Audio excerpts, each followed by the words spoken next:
Hello and welcome. I'm here today with my friend Irene Lyon, who we met how long ago, Irene? A couple of years ago? Oh my goodness. I think it was, 2012, maybe, yes. I Yes, that's think. right. That's Yeah. right. We met at a mastermind retreat with Marie Forleo in Santa Santa Monica. Monica. Yeah. And I'm excited to have Irene today to share with us some of the tools that she's used as a Feldenkrais practitioner in helping people to get back their mind, body, and environment connection. And in doing so, find ways to get rid of pains and aches and stress from the body. So, welcome, Irene. Thank you. Thank you, Nicola. So good to see you. It's great to see you as well. Uh-huh. And your beautiful kitchen in the background there, too. Yeah, yeah. Thought that was a good backdrop. It's lovely. The flowers are great. So, Irene, tell us a little bit about your story and how you came into this line of work. Definitely. So I live in, I wish everyone could see it. I live in beautiful British Columbia, Vancouver. So I've got mountains sort of to the north, and I grew up as a daredevil ski racer. So I loved to downhill ski, not water Yeah. ski, for those in Right. to be very specific, and always loved the sports, always loved the outdoors. And in my senior year, so grade 12 of high school, I was racing on Whistler Mountain, which some of you Mhm. might know of. And I got a bit too close to one of the gates. And my left leg, I've already forgotten, my left leg got stuck in one of these ski racing gates. I was Oh going, my God. yeah, I was going super fast, and my body kept going, and my leg stayed there. And I heard this big burning pop in my knee, and I got my first like real athletic injury, and I tore what's called the ACL ligament, the anterior cruciate ligament, Mm. and it was, it was my wake up call to, oh, this is something serious. And so I had to have surgery. I had to rehabilitate through physical therapy, and I got interested in the human body and how it how it mends, how it improves. To It's a long story, but what then proceeded to happen is I got better. I kept skiing, and I did the same injury again and again. So Oh no. three times. Not all skiing, twice skiing, once playing soccer. Yeah. And on the third time, what happened was there was a complication in the surgery. And I was walking down some steps at my home after one of the surgeries. It was about 3 weeks after. And I went to put my foot down on one of the stairs. And as soon as my thigh muscle contracted and took my body weight, I felt this massive pain and like pop. I heard 5 cracks. Mm. And within a few moments, my knee was like the size of a bowling ball. And what had happened is I had broken my kneecap in half. Oh my God. Yeah, so it was like, oh my goodness. I was in my mid 20s at this point. So I had had my first injury when I was 18. And so by this time, I had gone through kind of the ringer in terms of getting injured, getting surgery, rehabilitating. So I was getting really good at it. And then, yeah, what happened was that last one, the knee fracture, I was actually in Australia, interestingly enough, in Wollongong, which is just outside of Sydney on the coast. And I was there doing my master's degree in health science and in exercise science. But I was also rehabilitating this knee that had broken in half, as well as the cruciate, the ligament that also had been repaired. And I wasn't getting any better. I was using all the skills I had learned because my first injury led me to want to understand how to help people and fix people Mhm. when they got injured. And everything that I had learned was not working. So I was a fitness trainer, so I knew about stretching and balancing muscles, and really good teachers I had, like top notch in the Vancouver area. But I was down in your country and doing my rehab and doing my research, and even though I looked aesthetically very pleasing, I had all my muscle mass back and I was strong and fit, I was in just so much pain still. Everything was so Mm-hmm. tight. Nothing was staying. Like I would go and get a physical therapy session or a massage, and then it would just go back. Go back to what it was. Yeah. Mm-hmm. And um and it was not for lack of not trying and being, gentle. And so my physical therapist down there, actually in a very small town called Thirul, he said, you need to try something called Feldenkrais. And I said, okay, because I was desperate. So he said, I want you to stop your stretching, stop all your exercises, keep swimming and running and walking, but don't do anything specific to try to fix yourself. So I agreed, and I started doing regular Feldenkrais movement lessons in the comfort of my own dorm because there were no classes to go to. And I did what he told me. Every second day, I did a movement lesson where I tuned into my body, tuned into how I moved and didn't move, and learned how to effort less. So, how to not do that Mm-hmm. all pain, no gain kind of thing. I learned how to feel my skeleton again and how to sense my body and how to just balance things out in a real intelligent way without that kind of crazy do 20 reps and then rest and then do another 40 reps. And after a month, it's going to sound really crazy, but it's like I was cured. Everything, all the pain, all the tightness was just gone. Wow. So it was wow. So I said to myself, I've got to learn this because all my education has not taught me how to teach others this. Mm.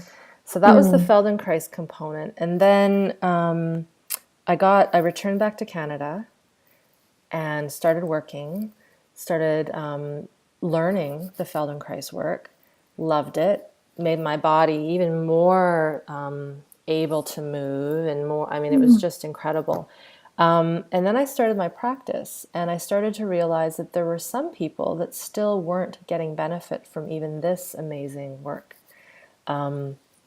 And I kind of now dumbfounded because I thought I had found like the thing.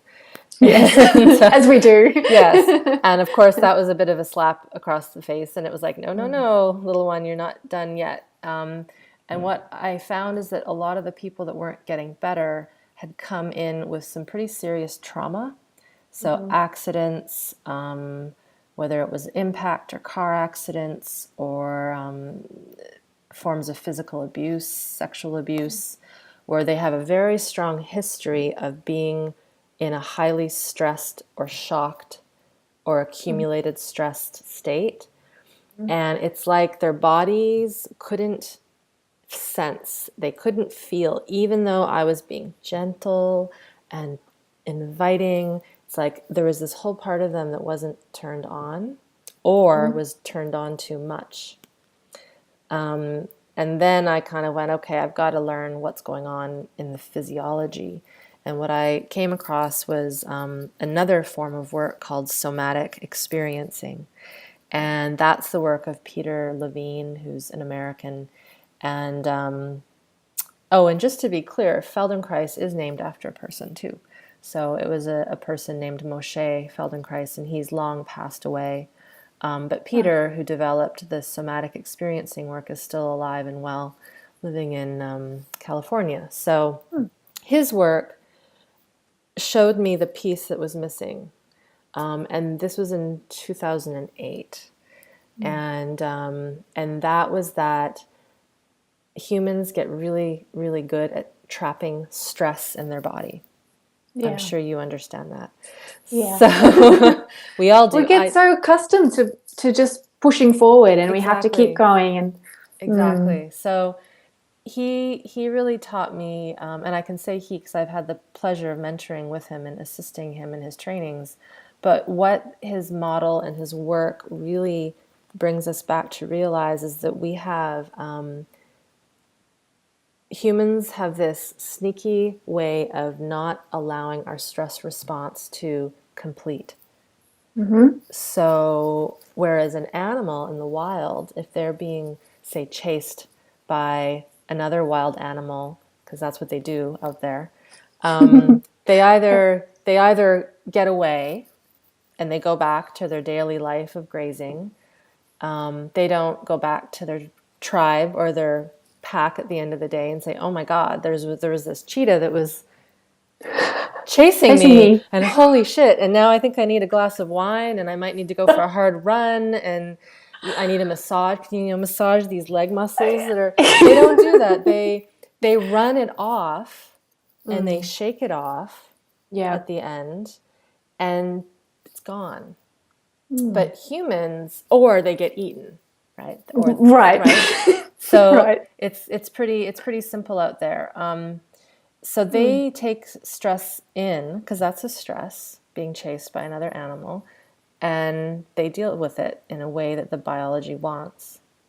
Whereas us, often we're not chased by cheetahs, but Mm. we have stressful things happen to us, and we may feel the need to protect or to fight or to flight. A lot of people have probably heard of that fight flight response, but sometimes we aren't able to. We Mm. aren't able to actually do what we need to do to protect ourselves. We don't allow ourselves to fully complete our stress response, so it gets trapped. And when that happens, the system just gets energized with all this. It really is energy. It's stress energy, it's survival Mm. energy. And over time, if we keep adding that in, sooner or later we get sick, or Mm-hmm. we can't handle stress anymore. But the premise of his work is to reteach us how to sense our impulses, how to feel our sensations. It isn't about going out and fighting anyone on the street that pisses us off. It's about being able to actually tune into our responses. Mm-hmm. It's And becoming aware. Is it it's becoming more it aware? is Yeah. it's becoming Mm. aware, and then it's knowing what to do with what we're aware of, Yes. right? So that we don't go into that anxiety or panic attack, or Mm. that, depression where you just want to hide and not deal with the world. But that, Sure. okay, something isn't feeling right. I might need to talk to someone, or I might need to call my best friend and cry a bit. Or maybe I need to actually speak up and tell that person how I feel in a way that's not confrontational. Mm-hmm. Those sorts Mm. of things. And we've really gotten away from that. We've become disconnected from that concept of how do we take care of ourselves? How do we allow our responses to be heard, and allow ourselves to be authentic in what's actually happening in our body? Because we're Mm. masters at holding in, especially women. Oh, yeah. That's So, true. That's true. It's very frowned upon, isn't it, to uh-huh. show anger or to be, yeah, Yes, short with aggressive. people. Yeah. Mm-hmm. Assertive. Yeah. And it makes us sick. It really Mm. does. There's actually a Mm. link between held aggression, like aggression being held, and anger not being allowed to be expressed, and depression. Because Mm. when we have Oh, an impulse or an anger, or we, rather than turning that energy outwards, we turn it back into our bodies, and we can only take so much. mm-hmm. So And then then we get upset with ourselves for feeling it as well, don't we? So, yeah. Exactly. So Mm-hmm. so his work really concluded, and I haven't, I became trained to teach, and not teach, but to work with people, to practice with people. And I haven't yet actually come across another thing. So they really have complemented They the work fit I so do. beautifully together because They you've just got. link in Mm. so nicely. Yeah. Wow, that sounds really quite a revolutionary way of working as well, a very holistic way of working. It's Mm. so holistic. Mm. It's holistic. Yeah, it's holistic in a way that I've never come across up until, learning his pieces, and both pieces blended.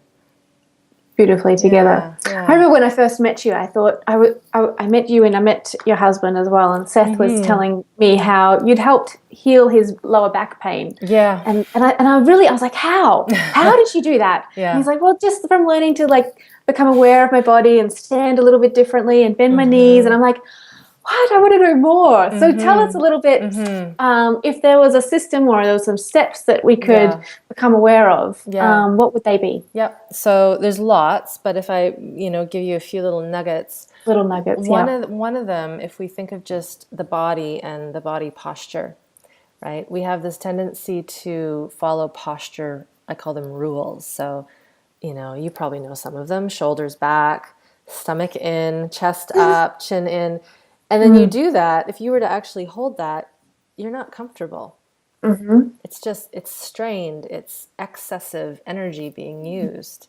So one thing in terms of teaching awareness is, if you're standing up, and I know we're both sitting, so I'll describe this. But when you stand up, and if those are watching this can try this, find out when you stand, what happens if you go too far back, say on your heels, right? And we can even do it as we sit. And you'll if you go slow enough and sense and be aware, and we can do it right now, you can do it. There, you have to hold yourself up, right? There's a tension, there's a strain. Yeah. Yeah. And then if you come back to kind of a center point, you'll feel that tension disappear. There'll be this sweet spot. And then if you go too far forward, same thing happens. Your brain won't let you fall onto your computer screen. It'll hold you, right? Because it doesn't want to hurt the brain. That's really what it comes down to.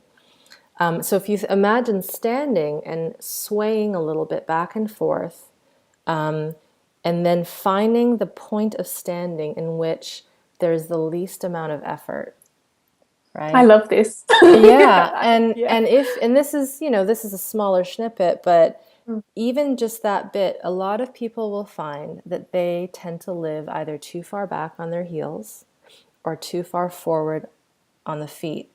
And even that little tiny micro piece is enough if you're over a day, over a week, if you stand for your job, or even if you're sitting and it will create unnecessary tension in the body. So that's one thing. And then the other, so that would be more from a movement perspective, a Feldenkrais perspective. From the trauma world, the somatic experiencing work, to really notice your environment. So we get this tendency, to just focus on the task at hand, or if we're feeling crappy, we feel the pain in our bodies or the emotions, which we need to feel. But one of the primary foundations that I teach all of my clients and anyone that I come across that I work with is to see the world around you, right? So as I sit here, I see the clouds, and you can look around too. I see the houses and my plants. And even as I disengage a little bit, it might seem rude, but as we disengage, it actually allows our system to reset a little bit. Yeah. It's what those animals do when they are sensing for danger. Right? So if we think of those, what do you notice? What do you notice? You start to realize, you're using your senses, aren't you? You're using your sight, and it brings you back into this moment. And so you realize, actually, well, in that instance, there's no threat. I'm not being chased anymore. Exactly. So that's bang on. Is it the eyes look? It uses actually a part of our nervous system when we do that calms the heart rate down. Right? When we listen, we listen for anything that we might need to pay attention to, and if there's nothing there, it also calms the system down. And then even moving the neck, there's proprioceptions and all these little sensors in our head that when we turn and look, it actually kind of goes, we're okay. Because when someone gets scared, it's that deer in the headlights look. I remember a few years ago, like in my mid-20s, I was had been through some trauma, and I went to see a psychologist to help me deal with severe anxiety attacks that I was experiencing. And she gave me exactly that tool. She said, sit and have a look around. She was really smart. Very And progressive. I started using that tool back then, and I noticed immediate relief. It was very helpful. That's great. Yeah. Yeah. Yay. So those are, the postural piece is one big element, because we do need to also address that more mechanical. And then this more, I call it, as you mentioned at the beginning, this mind-body environment connection, right? We've become so focused on just the mind-body, but everything that occurs to us happens because of an environment, right? It's true. The car. And some of us are not even aware of our bodies. We're just stuck in our heads. Right in there. Exactly. Yeah, that's all we're aware of. So there's like steps. You don't want to overload someone, but there is this whole connectivity. And, if I get really philosophical, my belief is that we're really worried about the environment, right? As we should be, and protecting it, but we're keeping ourselves separate from it, right? And it's so important to realize, for me, that I am a cell on this planet. Even though I'm a big cell, that we're all the little cells that create the health of this earth. And the more we can learn to regulate ourselves and be better with stress and better with how we relate to objects and people and ourselves, it will enhance the quality of the world. I absolutely believe that too. Yeah. So it's important, I think, these connections, and we need to refine them a little bit, because we've been sloppy and just saying, "Oh, it's just about mindfulness," and right. It's so much. It's so much more than that. I know that there's well intention in that and improving our consciousness, but there's a whole other spectrum that hasn't even yet been taught, and that's sort of my passion, I guess you could say. That's your mission in the world. That's my mission, yeah. Wonderful. To teach that. And so you have been teaching with some free trainings online as well, haven't you? Tell us a little bit about your Stress Less, Sense More webinars. Yeah, so I will be doing, I have been doing webinars. It's a new thing for me. It was very stressful at the beginning, but I've gotten down. I'll be doing a few more in April on specifically why humans are stressed. So, and to give a little insight, it isn't the stress that's killing us. It's how we're wired to handle the stress. So we can have so much stress coming into us, but it's how we react, how we process it, how we metabolize it or don't. So it'll be on about that. Those will be the topics, is how we are wired to handle stress, what has caused us to be wired in certain ways, whether it's all past experience. It's everything from conception to current day will dictate how we handle stress. So that'll be the premise of them, and then really more ideas on these tools that I've mentioned a little bit. So that mind, body, environment connection, and how to really blow that picture up so that we can be part of a bigger picture. Because often, we get these stresses that come in, and it's sort of this sense that it's the end of the world. And for some people, it might be, depending on your circumstance. If you're in a war-torn country or in an environmental disaster, then it could be. But it's being able to really distinguish the levels at which our stress response, is it appropriate for the stress at hand?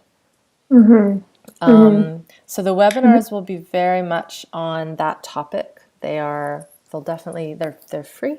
You can sign Wonderful. up, and then following that, I'll have kind of my signature course that we've talked about, that you did a little bit of. That'll be in May, and that'll be actually learning these tools week by week and then implementing them. And I love your course in that it was really bite-sized pieces and very practically implementation, very easy to implement. Implement. That's cool. Yeah, you Yeah. mentioned that it had that flair, that feel, and that's been the comments, is that they're not these long, hour-long things. It's not something that you're getting out and sweating and trying to work through all your stuff. It's very simple. It's almost sometimes so simple it boggles my mind that this hasn't occurred yet. Yeah. They're that simple, and it really does. It shocks people how simple it can be. But I think we've been looking for something complicated, perhaps. I don't know. And I think it's a sign, we are living in very artificial times, and the accelerated change that we've seen in the last century is unheard of. Yeah. So even the level of stress that we're exposed to, the level of violence that we see on television, the whole lot of it, it's a lot for people to learn how to cope with, or, for everyone. Definitely. So it's really beautiful work you're doing, and I will definitely post the link to your website under the video for everyone downstairs. Yay. And thank you so much for coming along, Irene. It's really been a pleasure talking with you and hearing some of your tools. Yeah, thank you. You're welcome so much. Keep using them. I will. Okay. I'm going to practice moving forwards and backwards. Yeah. While looking at your environment. Oh, yes. Well, I might fall over if I do it like that. No. Thank you so much. We'll talk to you soon. Will do. Ciao. Bye.